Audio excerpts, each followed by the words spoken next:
File में हम ये समझते हैं कि हम हर कदम पे और हर कोशिश ये करेंगे कि रिक्रूटमेंट रुके और साइकिल ऑफ वायलेंस जो है टूटे।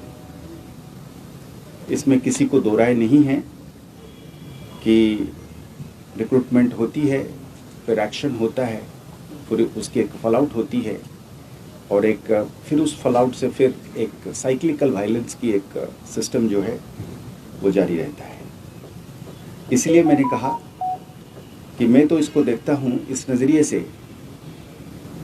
कि पिछले साल 113 जानें गई थी बेशक टेररिस्ट्स की, और इसमें से हमने इस बार रिक्रूटमेंट रोक के उतनी जानें बचाई हैं जितने जानें चाहे वो टेररिस्ट की क्यों ना हो, अपने लड़कों की क्यों ना हो, वो रुके।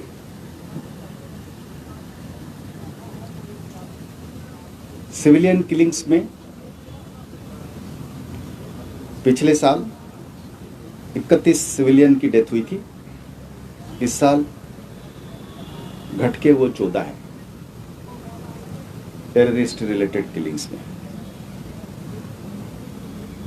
इसमें भी कमी है। पिछले साल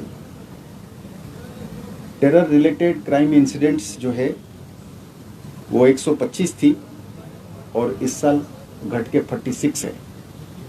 परसेंटेज के हिसाब से ये 63% की डिक्लाइन है।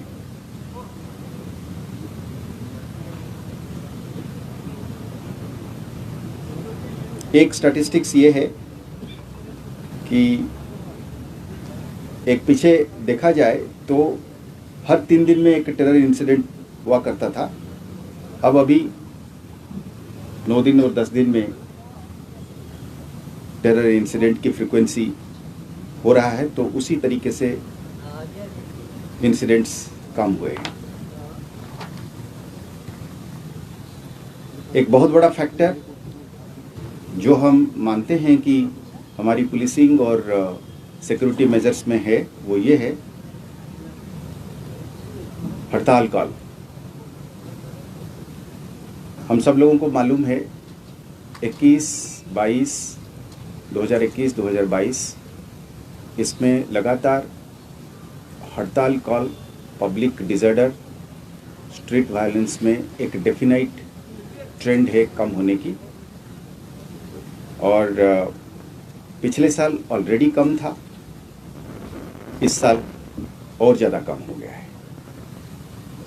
अगर हम ऑर्गेनाइज्ड हड़ताल कॉल की बात करते हैं, ऑर्गेनाइज्ड हड़ताल कॉल का मतलब ये हो गया कि कॉल होती है, सेपरेटिस्ट आउटफिट्स या टेररिस्ट आउटफिट्स कॉल देते हैं बंद करने के लिए और उसकी रिस्पॉन्स कैसा, तो उस हिसाब से 0 है। और जो हड़ताल कलें हुई हैं वो सब सरहद के पार से होती है और सोशल मीडिया पर इसको फैलाया जाता है। इसके पीछे कोशिश होती है कि एक इंटिमिडेशन भी रहे, एक प्रोपागेंडा भी रहे,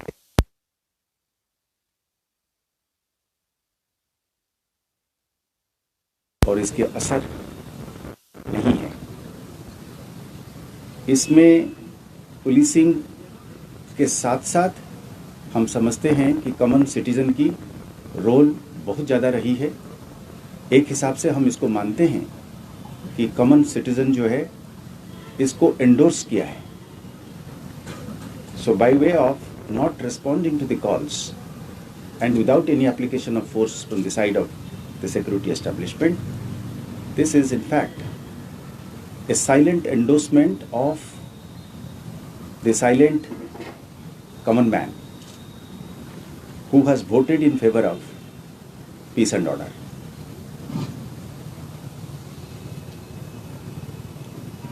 लॉ एंड ऑर्डर को मेंटेन करने के सिलसिले में सिविलियन कैजुअलिटी ये सेकेंड स्ट्रेट ईयर है जहां पे ये 0 है।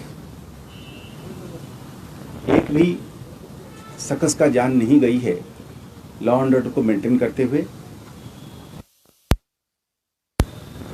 बहुत अचीवमेंट है।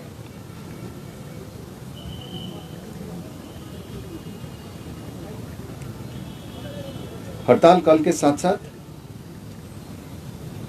स्टोन पेल्टिंग की जो इंसिडेंट्स है उसमें भी सिग्निफिकेंट कमी आई है।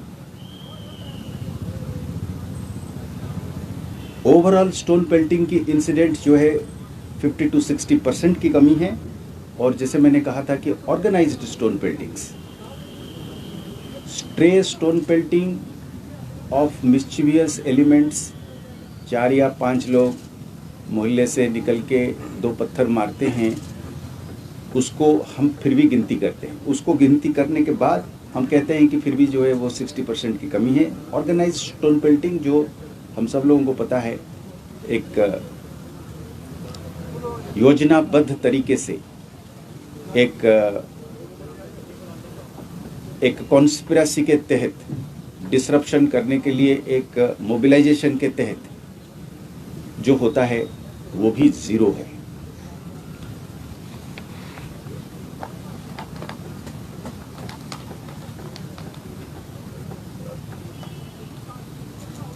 टेररिज्म के खिलाफ फाइट करते हुए या लॉ एंड ऑर्डर को जूझते हुए अपने पुलिस वालों की जो जानें या सिक्योरिटी फोर्स पर्सोनेल की जो लाइव्स है वो जो हम खोते थे वो भी उसमें भी काफ़ी कमी आई है। इस साल लास्ट ईयर 14 लोगों की मार्टरडम हुई थी। इस साल हमने 4 पुलिस वालों की मार्टरडम को फेस कर रहे हैं या फेस किए हैं, जिसमें एक डीएसपी साहब शामिल है, एक इंस्पेक्टर साहब हैं, 2 हेड कांस्टेबल हैं। कहने का मतलब है इसमें भी 71% की कमी है। पर जैसे मैंने कहा कि statistics sometimes does not really underline the real picture in its true nuances, but it is some rough measure as to show as to how things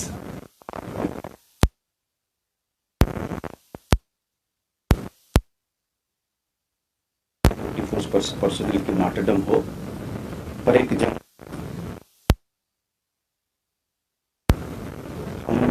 पीछे नहीं कर सकते हैं।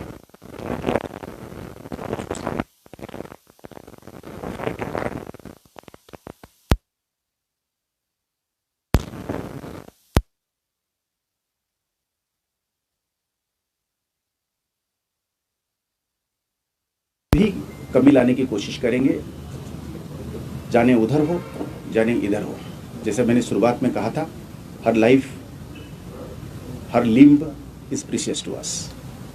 Our effort as a law enforcement agency would be to see that not even one life is lost.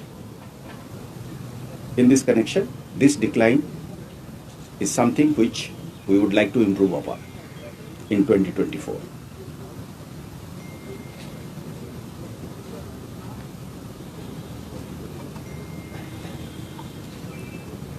Overall, security environment में improvement होने के नाते जम्मू कश्मीर में हमने बड़े प्रेस्टिजियस इवेंट्स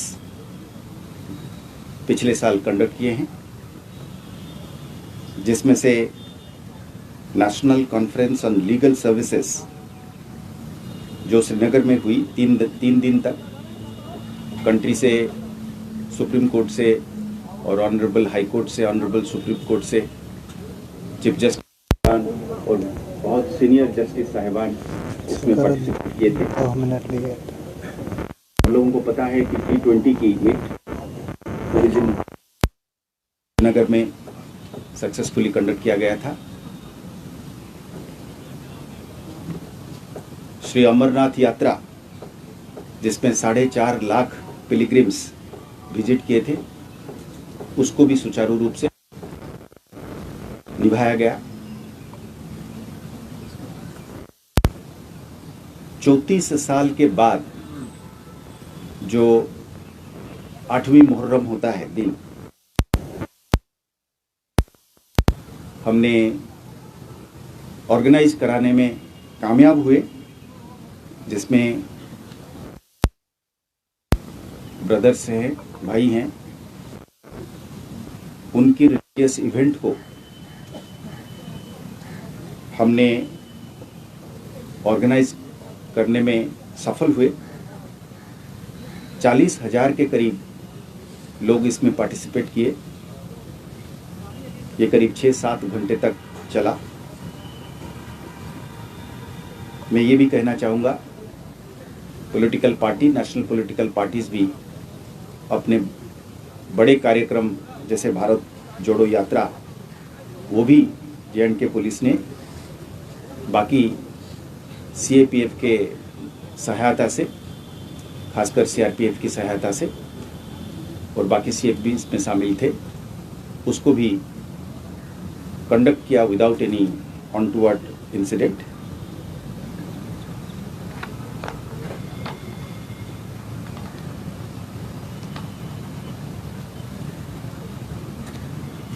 इसके साथ साथ ये ओवरऑल सिक्योरिटी सिचुएशन में जो इम्प्रूवमेंट आई है, मैं तो स्टैटिस्टिक्स से इसको अंडरलाइन किया या हाईलाइट किया, पर एक्चुअली इसकी एहसास ग्राउंड पे कॉमन मैन को डेली लेवल पे अपना रोज़मर्रे की ज़िंदगी में, वो घर से निकलता है, कॉलेज जाता है, बिजनेस करता है, ऑफिस जाता है, दुकान खोलता है, उसमें उसको महसूस होता है। अब उसके पीछे जो काम है, जो पर्दे के पीछे कठिन काम है, उसके बारे में चंद शब्द मैं कहूँगा।